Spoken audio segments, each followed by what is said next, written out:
Okay, on this lesson, we're going to be solving quadratic inequalities. So instead of an equation, we're going to have an inequality, and we're going to solve it by graphing.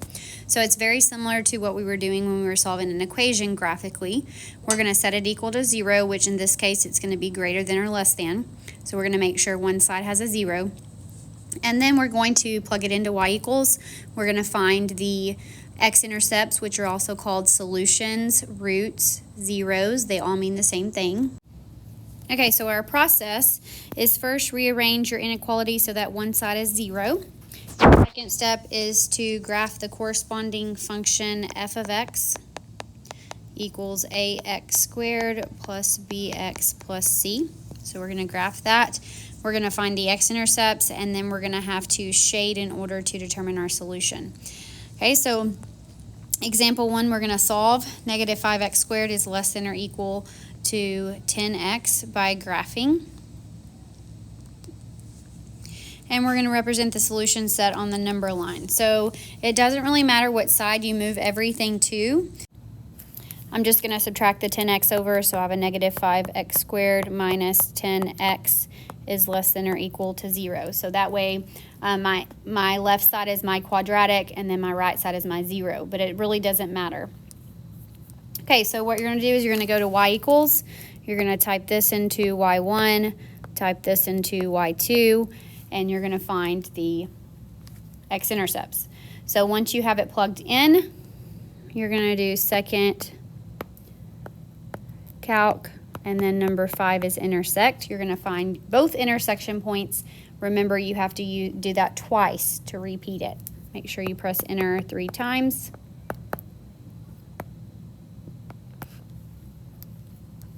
And then it should say intersection. So your two intersection points, if you were to graph it, would be negative 2 and 0. So let's go ahead and just graph it. So this is what it should look like whenever you graph it on your paper. Okay, so looking at your inequality sign, that's going to help us determine. So looking at that sign will help us determine where we need to shade. So notice it says our quadratic is less than or equal to 0. If it says less than or equal, you're shading below the x-axis. So it would be this section here. You don't need to shade all of it, just shade that portion of your parabola.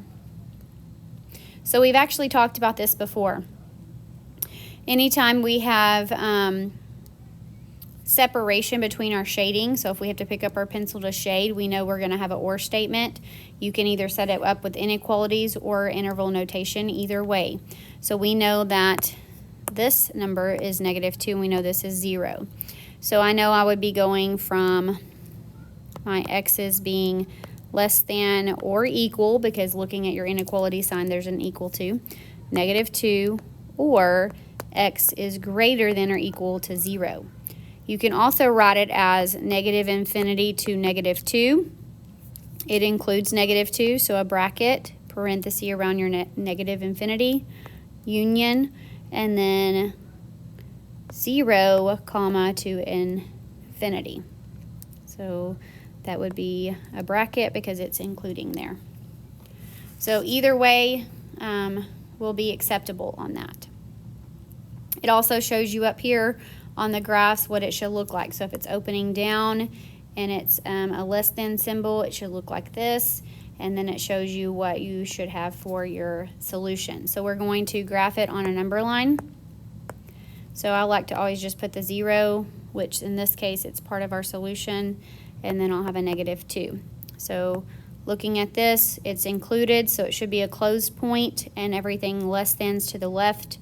It's also included on the 0, and then everything to the right. So it should be separate on the number line as well, because when we shaded the parabola, we had to pick up our pencil to shade the other section. So same thing on the number line. Okay, so let's take a look at another example. I actually wrote this one in. So the flip over on the back. So this back part, we're going to be doing the same exact thing. So we're solving. Notice this is similar to what we had on the front.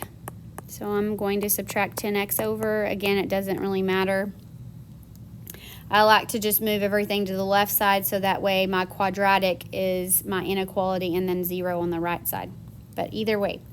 Okay, so when we graph it, it should be the same graph as what we just had. It crosses that -2 and 0. And then notice my symbol is what's different than the front. This is a greater than. My quadratic is greater than. If it's a greater than symbol, you're going to be shading above the x-axis. So I'm shading all of this section of the parabola.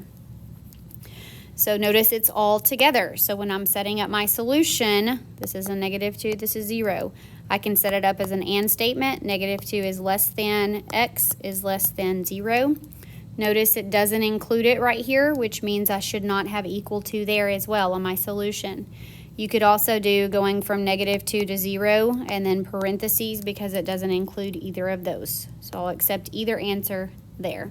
So when you graph it on your number line, we have a 0, we have a -2. They should be open points because it's not equal to, and it's everything less than or greater than -2 and less than 0. So they should be connecting just like my shading over here on the actual graph. So this is a way of solving a quadratic inequality. Instead of an equation, we're doing the same thing, graphing it, but we're having to shade to find the actual solution. So every time you have a greater than symbol, and you might write this down, greater than is always shading above, and less than is always shading below. The equal to will determine if it's solid dotted or on your number line. Okay? If you have any questions, please let me know.